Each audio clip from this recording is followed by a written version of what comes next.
竹子对我来讲，可能就是我的第二生命了。竹篾在一双手后剪里交叠来回，轻抚经纬间的细腻，犹如一头白发，都是岁月的沉淀。到时候还要有收口，然后圈足底足嘛哈，还有底圈，然后还有可能如果说可能还要再做个梯把。工艺不能速成，一年产值就几个。张宪平追求绝对完美，精湛手艺让向来以严谨自诩的日本人都为之折服。如果说做的有瑕疵，一定会被人家指指点点说你这里哪里不好，那这里不好，哪里不好这样子，所以我都把它做的让口服心服这样子。标准在自己心底，首创的生漆涂装技法隔绝空气不氧化，晦暗色调看似古朴平凡，却有更沉稳的内敛谦卑。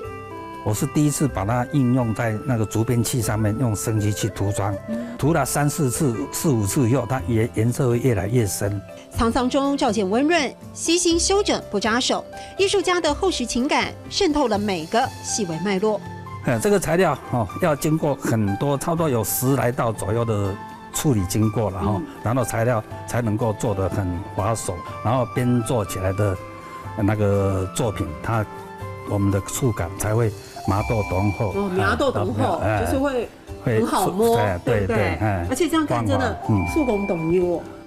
30年功力，底蕴浑厚，风华淬炼后，张宪平不再执着于繁复，渴望自己像这一件竹云一般随意简单。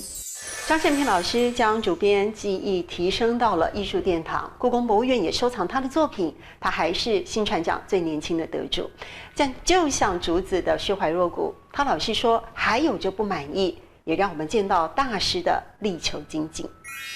麻豆浓厚，触工懂优；麻豆浓厚，触工懂优。